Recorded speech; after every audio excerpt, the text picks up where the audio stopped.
Olá, bem-vindo a mais um Estudo Central. Que bom tê-lo aqui para estarmos estudando a lição número 13 nessa semana.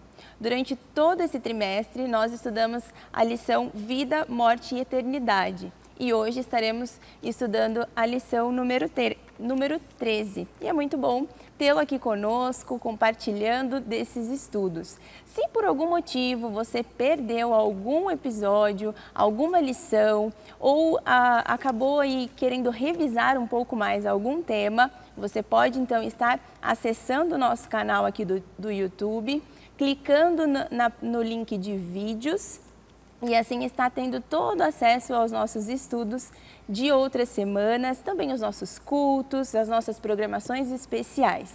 E se você está chegando hoje, já aproveita agora e faz a sua inscrição. Se já acompanhou outros vídeos e ainda não se inscreveu no canal, essa é a sua chance.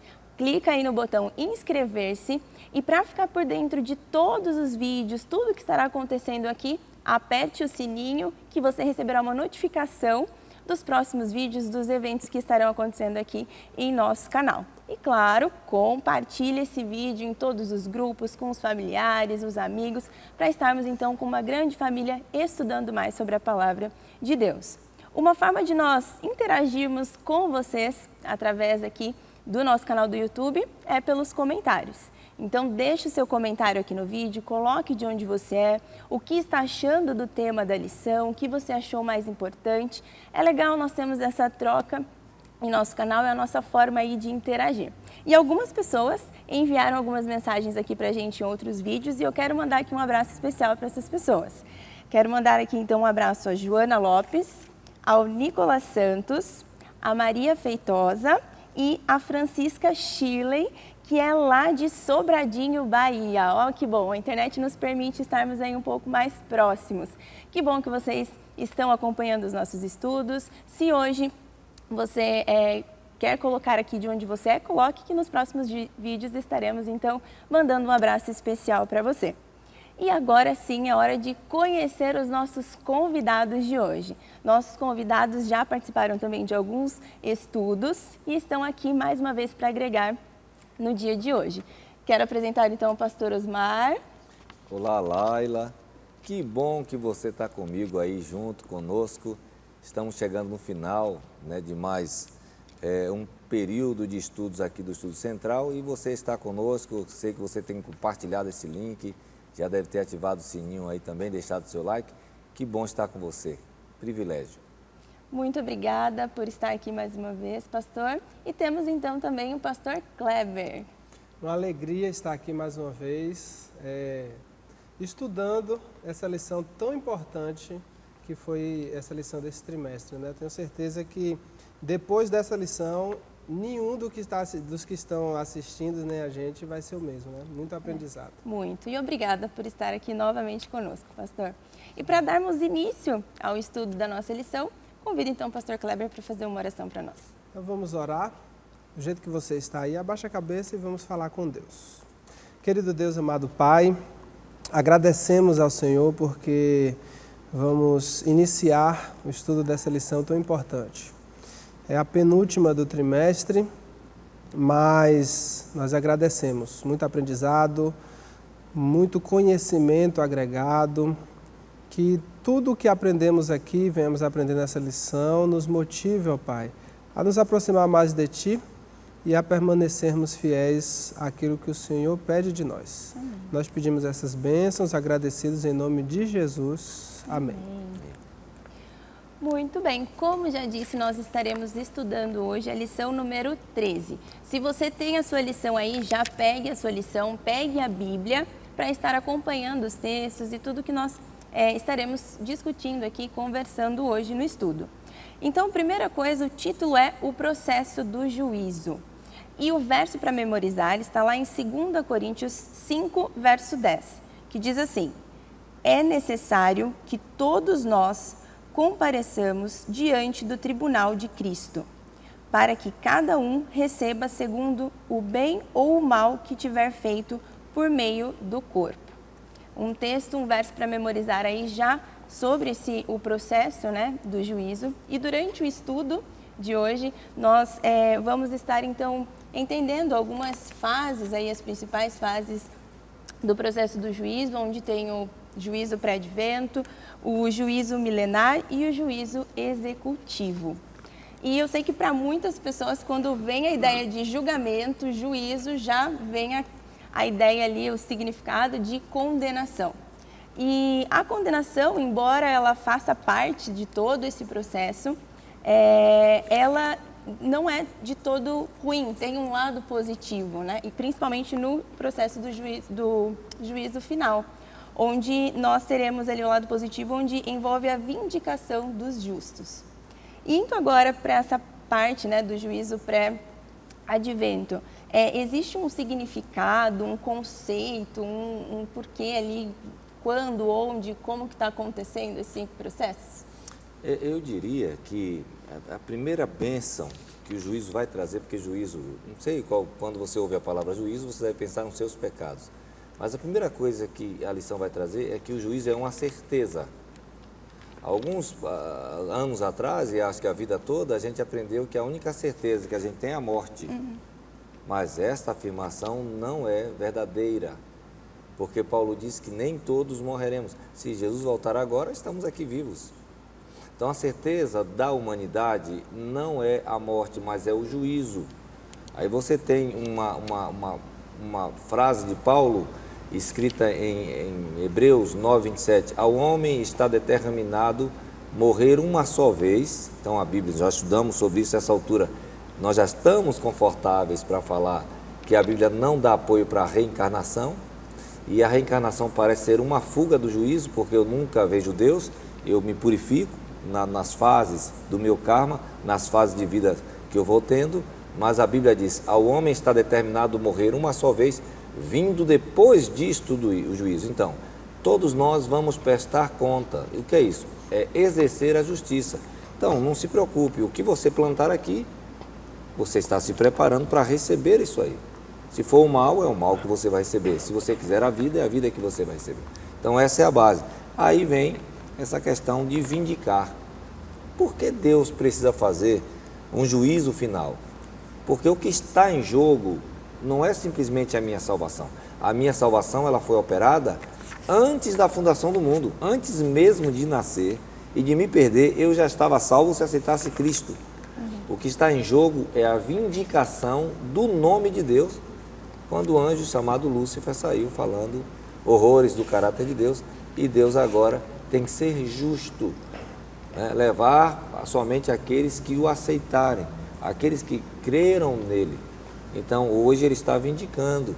Então, quando você pensar em juízo, aceite Deus na sua vida, aceite Cristo, que é o meio pelo qual nós somos salvos, é o sangue de Cristo, porque aí ele vai dizer assim no juízo, não, eu sou o advogado dele, eu dei a vida por ele, eu vou vindicá-lo. É impressionante que muita gente fica com medo, né, quando fala de juízo final. Muitos filmes falam disso, né, o acerto final de contas, a destruição, o apocalipse, é a compreensão errada dos termos. Essa palavra do juízo, né, o julgamento, é chegada a hora do seu juízo, já entrando para a parte do juízo pré-advento, é uma boa notícia.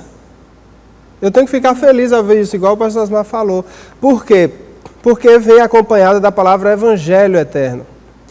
Né? Então, no grego, a palavra evangelho, ela significa notícia boa. Então, lá em Apocalipse 14, o evangelho eterno sendo pregado pelo anjo, né? É uma boa notícia. Tema a Deus e dá-lhe glória, pois é chegada a hora do seu juízo. Então, esse juízo, ele não vem, falando do juízo pré-advento, né? Ele não vem para trazer acerto final de contas, destruição. Ele vem para dizer quem é quem, para mostrar quem é quem. Se eu estou com Cristo, é um juízo que vai servir para Jesus poder me vindicar. Ele é meu, ele passou pelo juízo e foi aprovado por mim. Agora, se eu não estou com Cristo, aí ele vai me condenar sim.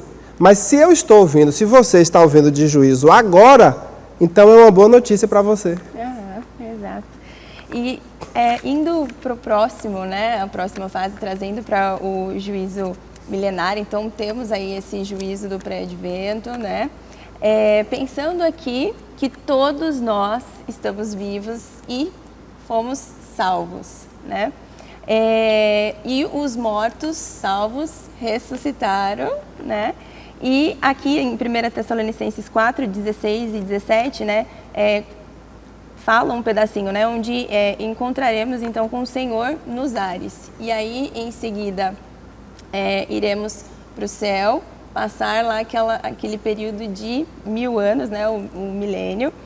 E todo esse processo do juízo milenar, aqui em 1 Coríntios 6, 2 a 3, até vou convidar aqui quem está nos acompanhando aí, que está com a Bíblia, abra então em 1 Coríntios 6, de 2 a 3. Diz assim: ou vocês não sabem que os santos hão de julgar o mundo?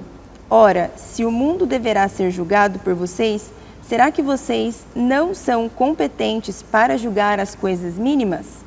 Por acaso vocês não sabem que havemos de julgar os próprios anjos, quanto mais as coisas desta vida? E aqui ele traz que esse processo, então, os santos participarão desse julgamento, né, desse juízo.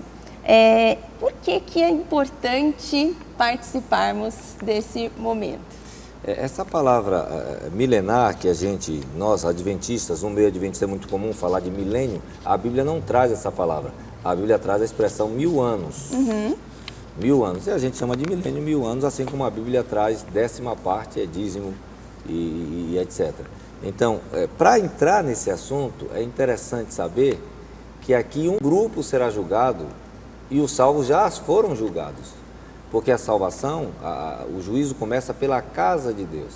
Então nós vimos na lição do estudo pré-advento que Daniel tinha visto quando começaria a ser purificado esse santuário e que houve uma profecia das 2.300 tardes e manhãs, que começou em 457, que terminou em 1844. Então esse juízo pela casa de Deus começou em 1844. Por que é importante lembrar disso?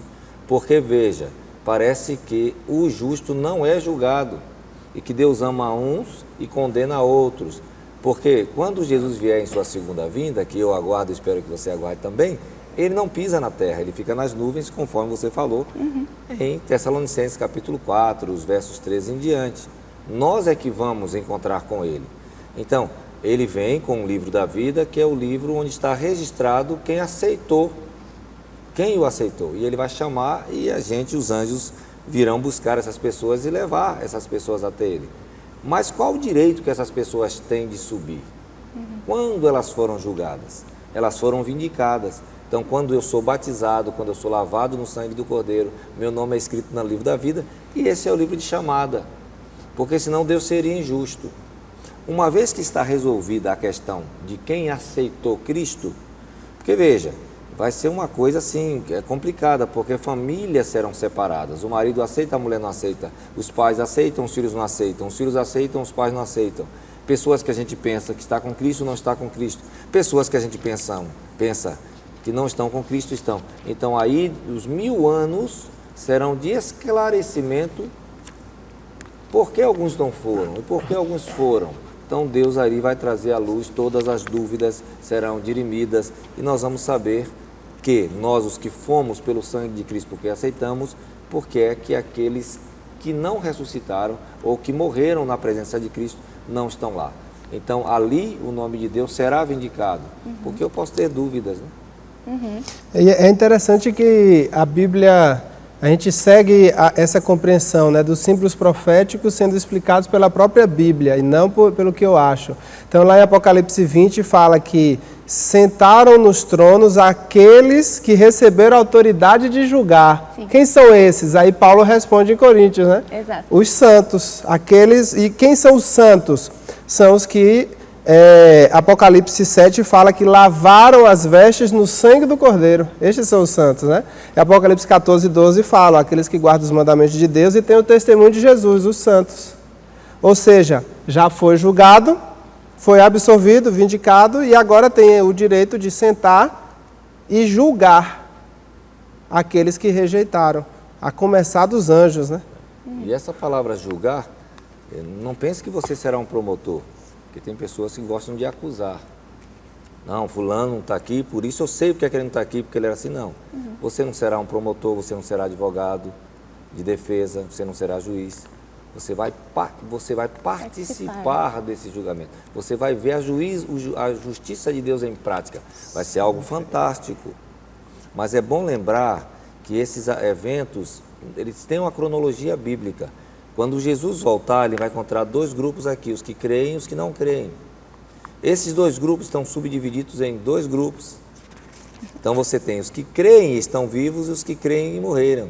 Você tem os que não creram e estão vivos e os que não creram e morreram. Então Jesus vai resolver o problema da forma seguinte: vai ressuscitar os que creram esperando morreram e vai unir um grupo e levar, e os que estão vivos e não creram vão morrer para permanecer na terra e participar desse julgamento pré-milenar. E aí você tem Lúcifer e os anjos que ficarão numa cadeia de circunstância, está tudo em Apocalipse 20, porque não tem ninguém para tentar e eles vão esperar o julgamento deles aqui. Então esse é o período, a terra está vazia, Satanás está aqui com seus anjos, os salvos estão com Cristo porque foram remidos, vindicados, e os ímpios, ou quem não aceitou, estão esperando a sentença final. Eu costumo pensar assim, para a gente não demorar muito nesse tema, né?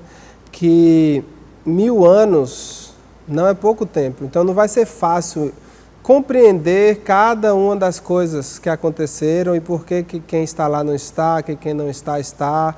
Mas esse juízo, né, milenar, durante os 1000 anos, ele não vai ter o papel de decidir absolver ninguém, salvar ninguém. É de compreender e de analisar e compreender de fato. Deus foi acusado injustamente pelo diabo. Ele não é tirano, ele é justo. E aqui a gente está vendo a prova disso. Exato, exato. E o próximo juízo que vou avançando aqui é o juízo executivo. E aqui, né, antigamente, a lição até fala disso.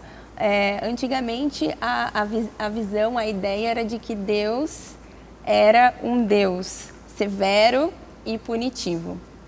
Hoje já tem uma visão um pouco de um pai mais amoroso, né?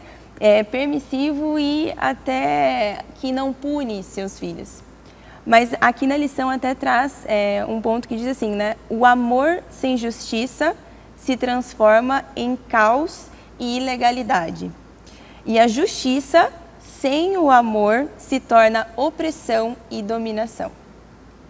O que esse juízo executivo, que seria a próxima fase que traz a lição, o que ele nos mostra sobre Deus? O combinado não sai caro, e o combinado é escolha. Deus nos fez livre, ou vida ou morte, ou bênção ou maldição. Esse foi o combinado. Ele não vai passar disso, porque ele é justo. Então você tem juízos imediatos acontecendo na Bíblia: o homem peca, ele é expulso, o dilúvio, Sodoma e Gomorra, Ananias e Safira, Uzá.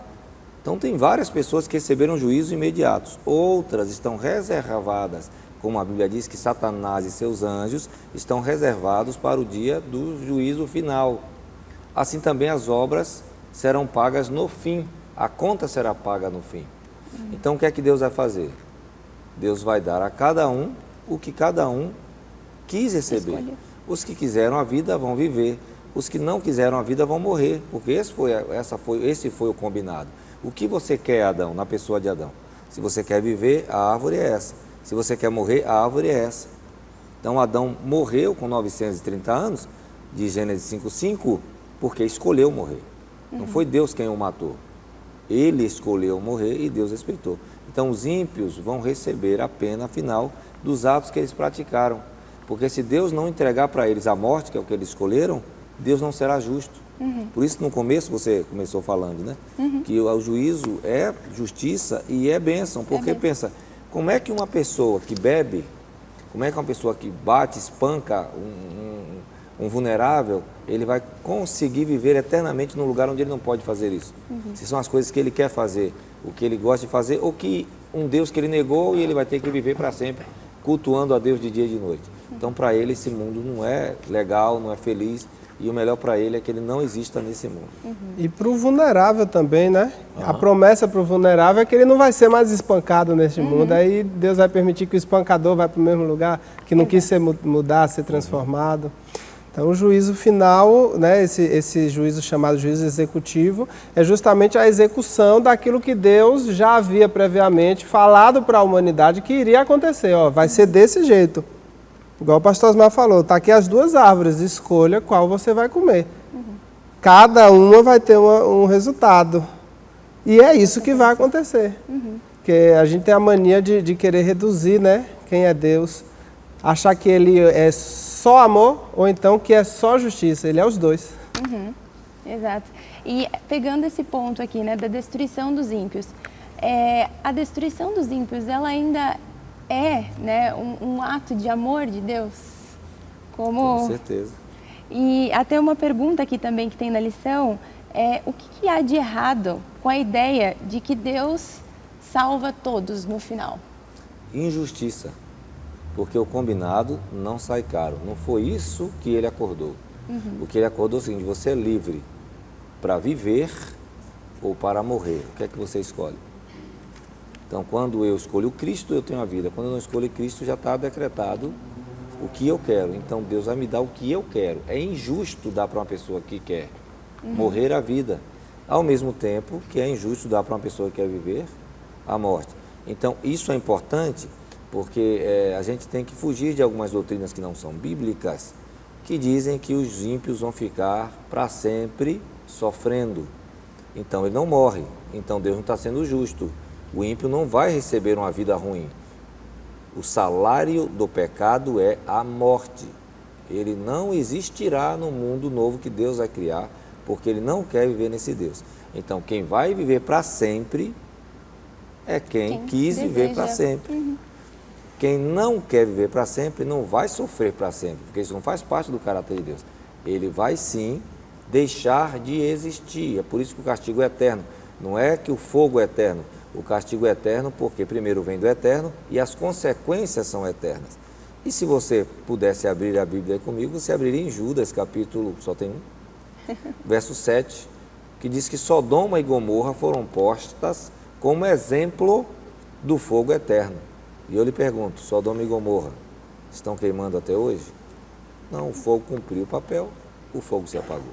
O ímpio será destruído porque esse foi o acordo. Ele não quer viver. Ele vai morrer. Eu vejo justamente nisso o amor divino. Deus, ele ama a todos, mas ele respeita a decisão de todos e cada um decide sabendo das consequências dessa decisão. O amor de Deus é tão grande que ele não vai permitir que o ímpio fique sofrendo eternamente. Você não quer ser salvo, não quer ser transformado, não quer viver em um local onde não existe assassínio, mentira, não quer viver? Ok, você vai deixar de existir. Você não vai ficar sofrendo porque eu te amo. Então, esse fogo do ímpio ficar queimando para sempre, sofrendo em tormentas eternamente, e a gente em algum lugar olhando para isso e achando tudo bom, tudo legal, tudo normal. Um filho meu lá que escolheu não ser salvo, sendo destruído, eternamente sofrendo. Não cabe na Bíblia esse pensamento, nem no conceito divino de amor. Ele vai deixar de existir para sempre, como ele escolheu. Ele não vai sofrer nada. Apocalipse 21, ele justamente analisa isso, né? Depois da destruição final de Apocalipse 20, João olha e fala: eu vi novo céu e nova terra. As primeiras coisas passaram, acabou. Não vai haver morte, nem pranto, nem dor. Então não cabe esse sofrimento de dor, de pranto eternamente, porque a Bíblia deixa claro, né? Exato. Estamos indo para a parte final agora do nosso estudo de hoje. E para finalizar aqui a minha fala, eu quero ler um texto que a lição até descreve, que é o texto do Grande Conflito, página 555, que diz assim: diante de todos os fatos do grande conflito, tanto os fiéis quanto os rebeldes de todo o universo declaram de comum acordo: justos e verdadeiros são os teus caminhos, ó Rei das Nações. Louvado seja Deus por nos Amém. ser esse reto juiz, né? E para encerrarmos aqui, eu gostaria que o pastor Kleber, pastor Osmar, deixasse os seus últimos recadinhos em um minutinho aqui, que o tempo foi, e em seguida o pastor ora para encerrar para nós o estudo de hoje. O que eu diria é que a árvore plantada no jardim como árvore da vida ainda está à disposição. Essa árvore é Cristo. Ela teve algumas formas, a madeira daquela árvore pode ter sido usada na nossa alegoria aqui como arca. Essa madeira foi arca, essa madeira foi cruz. Ela está à sua disposição. Esse é o caminho da vida. Toma uma decisão hoje. Aceita esse Cristo. Aceita a vida. Você vai viver eternamente. E seguindo por esse caminho, não tenha medo do juízo. Mas para não ter medo do juízo, precisamos ter o Filho, porque João 5 deixa bem claro, quem tem o Filho não é condenado. Quem não tem o Filho, infelizmente, já está condenado. Então tenha o Filho e não tenha medo do juízo, porque com o Filho ele muda o nosso caráter, ele nos transforma, ele nos habilita para a boa obra. Amém. Pastor Osmar, o senhor ora para nós, para encerrar. Maravilhoso Deus, muito obrigado por esse estudo. Não precisamos temer o juízo, porque o juiz é justo. Então, se nesta vida estamos plantando amor, misericórdia, obediência, é isso que nós vamos colher. Mas se estamos plantando coisas que são contrárias à tua natureza, nós vamos colher isso também. Ajuda-nos, Senhor, a tomar hoje uma decisão, para que possamos naquele dia estar em pé, certos de que temos um advogado e de que o Senhor é o reto juiz e que vamos viver para sempre com o Senhor. Amém. Fique conosco, em nome de Jesus. Amém. Amém. Chegamos ao final do estudo da lição número 13. E aqui fica mais uma vez o recado para você se inscrever em nosso canal, colocar aqui os seus comentários, o que você achou da lição número 13 e compartilhar esse link com seus amigos. Deixe o like, o joinha também no vídeo, compartilhe e te esperamos no próximo estudo. Que você esteja então conosco aqui. E até a próxima!